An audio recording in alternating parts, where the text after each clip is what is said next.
Ladies and gentlemen, welcome to Bedrock. This is Sniper 2002, playing as Captain Cutter. And on the other side of the map, in the red, this is uBaq, playing as Colony. Welcome to our Amateur League. This is the first event of the second season, our 2025 season, really.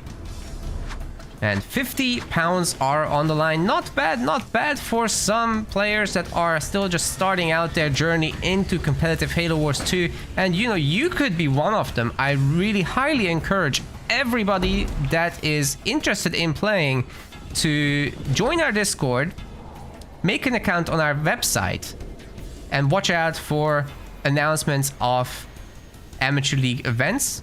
You can also just check out our season's news post, which includes all the planned dates anyway. Yeah, do participate in these, guys. It is a blast, and it's not intimidating at all. These guys are like mid-rank to low-rank players, in fact. Not the top guys you see in the Pro League. Anyway, Chopper doing a great job stealing the mini base. As banished is always a really strong move. Not gonna get the other ones, but is getting quite a bit of damage on these infantry squads. Marines are getting a little bit bullied by that. What we're not seeing though is a skitterer. Correction, we are seeing a skitterer, and that should be making contact with the chopper at some point for you know, increased mobility, for firepower, for the chopper not to just roll over and die. I think that would be fan-frickin-tastic. Of course, also the skid can just chill with the grunts here and take the damage for them. After all, it will be just attached to the chopper, right? So you don't need to worry too much about that. The Goliaths are being made already, but they are going to be greeted by Jerome by the time they get there. And we might even see some snipers on top, so that should be a very good defense of this little bit of aggression. The second power extractor is coming out, so it's not like a hard commit on the rush, but perhaps it's best to try to clear the mini bases in the back, and uBaq is going to be doing exactly that. So far so good, you know. Build orders wise, this is actually really good. We've even got a sensor tower for the back. Only problem for uBaq I see is this mini base is not yet captured. That could be a problem. The skid chopper has harassed the Marines, but hasn't gotten any kills, which is highly unusual. That is probably where you can see a big difference between the newer players and the pros.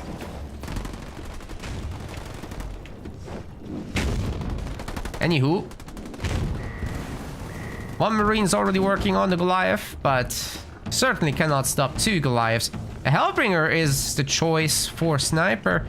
I would have liked for Sniper to make himself, you know. That would have been the way to counter these Goliaths, honestly. Anyway, second power node getting taken now by the UNSC. The Banished are not yet doing that just yet. More skids are being made as well. But Sniper steals the other mini base, so this is actually not too bad. If he does lose this, no problem. Just make yourself again. And that should take... Oh, hello. We're trying to go generator? No, that should have been a pad, man. That should have been a pad. We can't afford everything at once, right? You can't go stealing mini bases and get a second generator at the same time. Like, you've stolen two minis, you made a Spartan, you can't also get the second generator and be safe. Maybe you could if this was a pad, but you don't want that to be a pad. You want at least two snipers to deal with these boys. This is dangerous now. We're entering that 5-minute mark-ish, and if our banished player gets enough leader power XP, which he's certainly doing, yeah, by around 5 minutes something, we will get a Goliath drop, and that's gonna be disastrous for this generator in particular. But if there's only these two snipers and they get punched up by the Goliaths, then yeah, you're gonna have suddenly 4 Goliaths in the base. Okay, no Goliaths. The Spartan comes home to clean up. Yep, That's why you want 2 snipers, ladies and gentlemen. I was so worried that this one will get punched one more time. It would have been a very different kind of game. So this is much more equal all of a sudden. And unless uBaq gets in here, he's tier 2 now. He's making elite rangers. He might be able to distract and get this Spartan out of the home base, out of the defensive posture. And with that, get that drop in after all. Just at a later time. Nothing wrong with that. Especially if you can chuck your little boy in there. Spartan being 1 star, of course, is rather on the nice side of things. Can we get a 2nd star? Let's see. Base coming up, base coming up. Slightly faster for sniper. Not that that makes a big difference. What does make a big difference is having that 1-star Spartan out, and you know, ODST might be happening for Cutter soon. Just need to actually save up the blue. Hey, here's our boys. The elites will be shredding through the infantry. There's no question about that. Are we gonna see that drop or what? There is a turret, but the Goliaths don't really care about that. Thing is, though, if there's an ODST drop to defend against the Goliath drop, the Goliaths kind of don't do anything at that point. They not only get stunned, but like the ODSTs can just handle themselves in general. Which is why you would want those initial boys to survive and then go together. Oi! We've got the boys and the girls.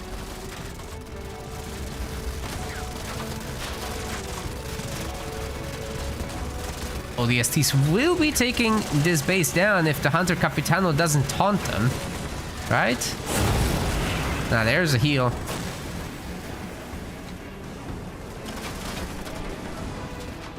And they had another satchel ready, so that would have been scary without the heal. Also, why is the Spartan not there with them?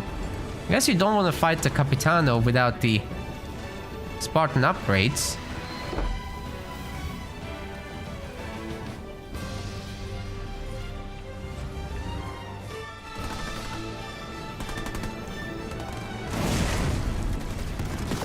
Oi, we've got Diego. Nice pick off there. And we still haven't seen the Goliath drop. That is a bit of a surprise. Oh, Goliath drop. But there, of all places, I don't know. I don't know about that. You know, the Spartan's home. Relatively speaking.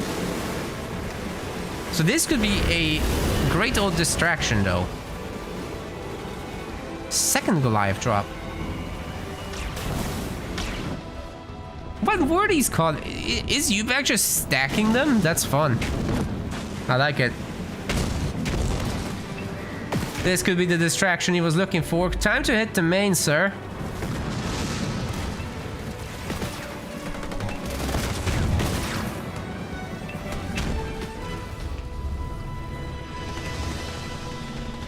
Gotta say, uBaq is playing rather well. But this base is also kind of safe. Like, you don't want to hit here with the Goliaths. That's not the place to be. These guys are eating the satchels, but the... Hey, the engineer might actually save this thing. That's crazy. Eager goes down to the Capitano and Ranger squads. And the ODST should be meeting a similar fate. Spartan alone can't handle all this firepower.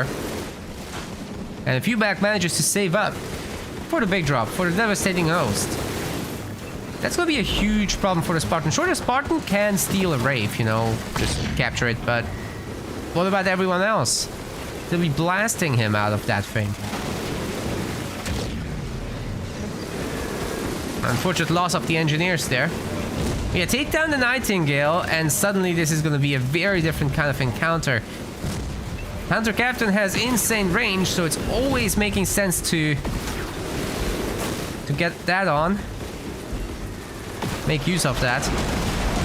Spartan's getting dropped in again. This time we've got a bombo combo with the stun and the satchels coming down. Can the Capitano target those down, or are we not paying attention? Oh, that is one ranger going down. Two rangers potentially going down. A lot of healing coming through though. Oh, the Capitano's out healing this for now.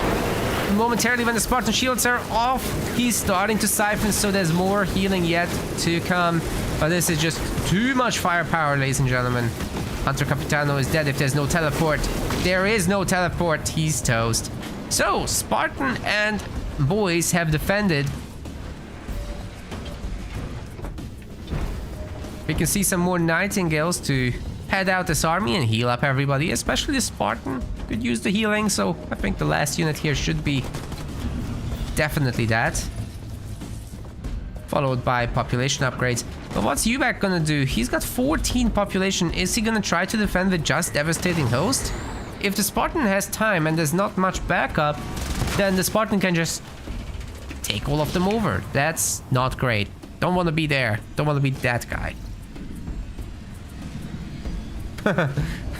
My favorite question in the chat: is there combat spoils? Well, not in this game.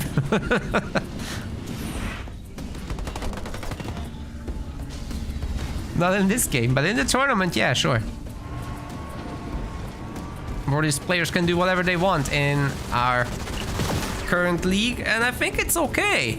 Like, we've seen how many times Borders lost in the tournament so far. Maybe it's a question of finesse, but if the pros can handle it, anyone can handle it in theory, right? It's just about practice. All right, here comes Devastating Host. Let's see how devastating it really is. Whoa, whoa, whoa, whoa, whoa, that spirit nearly died. A matter of moments, a bit more focused fire, and that would have gone very differently indeed. As I said though, nobody's hurting that Spartan. He will be able to take over these Braves one at a time. It's 3 stars because the pre-existing star gets carried over, and we've got an ODST assault group. So that's nuts. Everybody's dead. Sans the 1 Brave. Will the Spartan take that over? Cooldown's almost done. Capitano might save some time here, but we'll need more than that, I think. This is not good. This is not good, uBaq. I think that should be game, ladies and gentlemen. Especially with Sniper being on the next point already, being able to follow this up with a close air support. That is exactly what should be happening in the next phase. Wolverine just smacks the Engineer. I think it's time for game number 2. A nice little attempt with the Goliaths to clear out the back minis. Always try to get the mini base control in base trade situations. Unfortunately, it's not a base trade, it's a base getting rolled over kind of thing. And there's the damaged donut, ladies and gentlemen. The Engineers will distract, but they cannot win this. It's actually a really solid counter to the close air support though. It's the everything else I'm worried about. And, you know, the Engineers will still go down. Like, that isn't gonna last too long. Leading to a little bit of extra firepower still coming through from the damaged donut. Oh, the Capitano can also taunt them, actually. And it hits precisely one of them. Not great. And he's already down. Yeah, I mean, this is a lot of damage. There's no turrets, there's no nothing. There's no nothing. Period. Full stop. Whatever you like. I'm a foreigner, I can use both.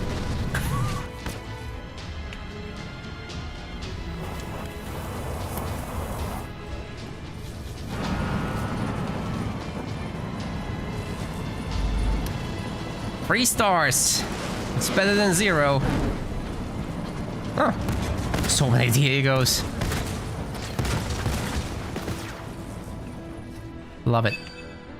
Just gonna go to all the mini bases exactly as Sniper's doing. Buy all the bases up. What you gonna do, uBaq? It's your income. Going kaput.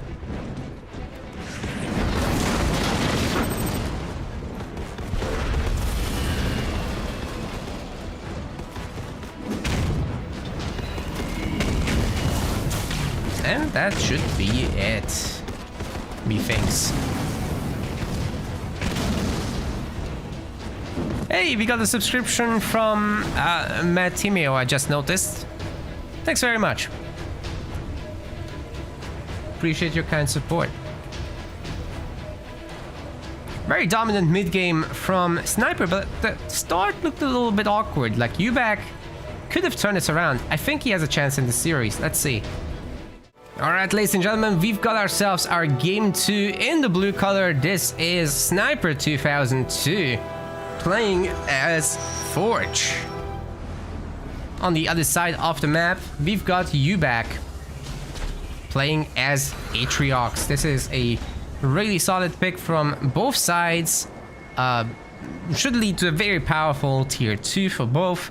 You don't want to do too much in the early game, I would say.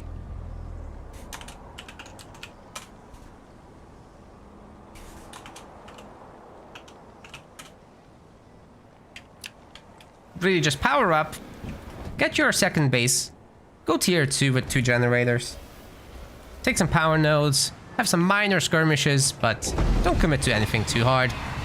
I don't think it's worth it. Like, Atriox is typically pretty good when it comes to, you know, doing rush plays, but I wouldn't try that against Forge, ladies and gentlemen, because, well, you just chill at home with your Forge Hog, you hug a turret, and it's got itself a significant armor boost, so you're gonna see anti-infantry turrets already are pretty bonkers.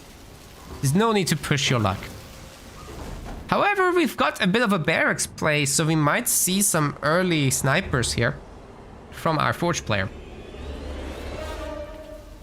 Really did not expect the barracks.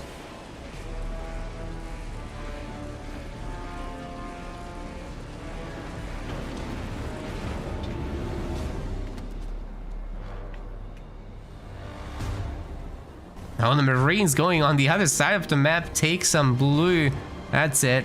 There's some more here. Guys, never forget, all these resources, it adds up, trust me.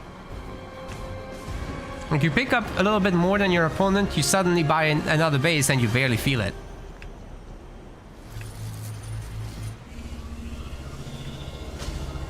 The double generator business is pretty much as predicted. We've got Atriox's Baby Chosen. It's going to be upgraded into a not so Baby Chosen. Very powerful actually after you get the upgrade. Very crap without it. It's much the same for the Forge Hog with ammo around, but at least you have the mobility. Kimber getting started with the sub gifting. Very much appreciated. Stormy Style has installed Marvel Strike Force. That's already helping. That's actually one of the sponsored events. Thank you very much.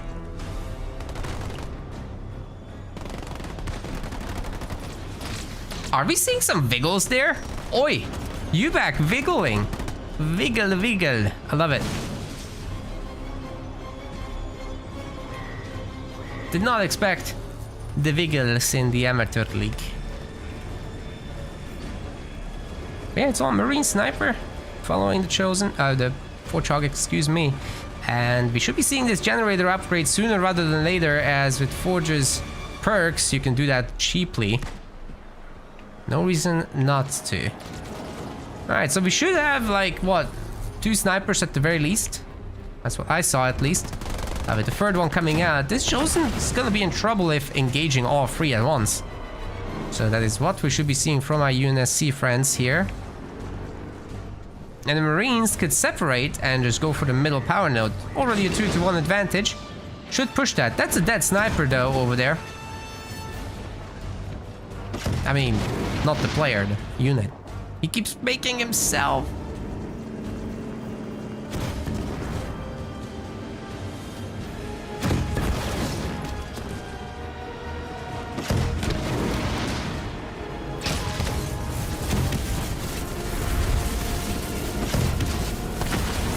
Yeah, that Chosen's very toast. We've seen some great wiggle here, but it's hard. The wiggle is difficult. Dying Breath was also on, just to get some extra shots off, but that's a bit expensive if you don't get anything out of it in terms of kills. Dying Breath is much better when you have a large army. That's where you should be using it, because it gives basically a chance for the opposing units to target something that's dead while the rest of the army keeps doing their thing. It's exactly what you want to see.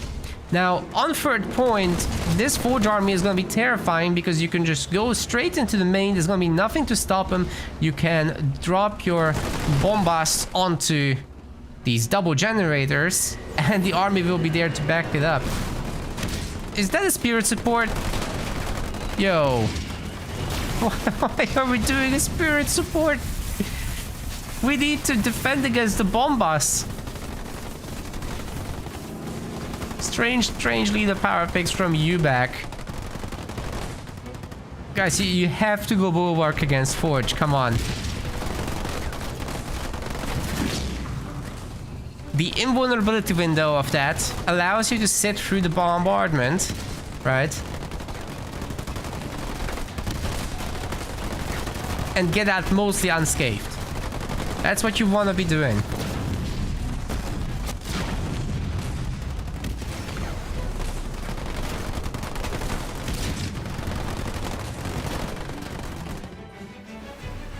Now we've got tier 2 now for sniper. The chat's already fighting about whether you should upgrade all the pads or not. Well, it depends. Do you want a faster tier 2? Because as you reach tier 2, you know, you can just use the next 140 whatever power it costs depending on how many passives you picked up. So yeah, as tier 2 is upgrading, you can just get more. Defensive aura is coming in and not a single building for Warthogs. Where's the garages, man? Too many snipers once again do manage to overwhelm the Chosen.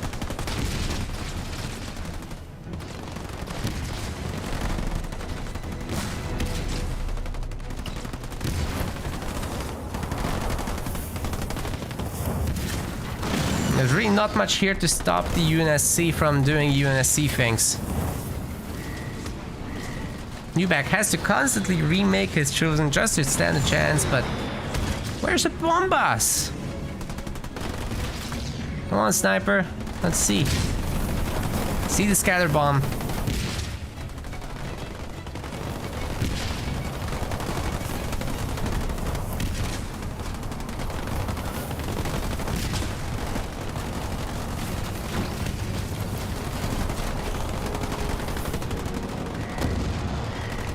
Ah, we got Kodiaks, but no bombas.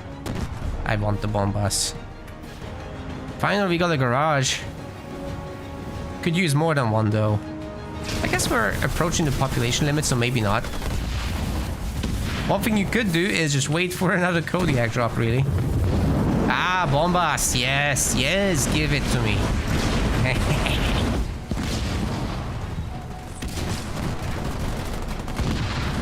Now the problem with the Kodiaks is they're targeting the main base right now rather than the attached buildings, but hey, if we're feeling confident, why not?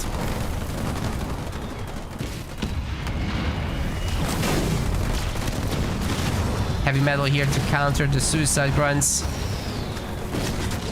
Somewhat worked. Many of these Marines staying up. Base is now at half health. Still not a bulwark in sight from uBaq. I gotta say though, this Forge Hog will be going down soon, but will the base go down before it? Is the real question. Oh, it's a boom. We don't talk about healing around here.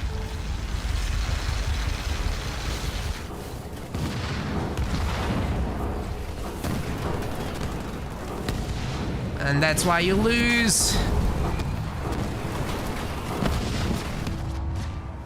It's just part of the reason, like, really uBaq needed to not throw away his early hero. Build up a little more, have turrets, on this base and use some of the tier 2 units, particularly hunters and rangers, in order to deal with the snipers, in order to deal with the marines and the forge hog. And then adding in just one shroud would shut down the Kodiaks. You just gotta be really defensive, maybe even sit under a shield. But you know, if you don't have to rebuy your hero 3 or 4 times, stuff like that is easy to actually afford. And we wouldn't be in this pickle.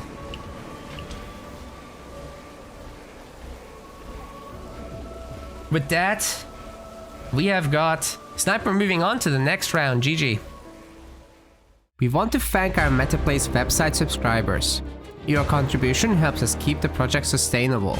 As we reach higher subscription goals, you are helping us cover more and more behind-the-scenes costs, such as video editing. Check out our subscription page using the link in the description, and remember to collect your perks. We will see you the next time.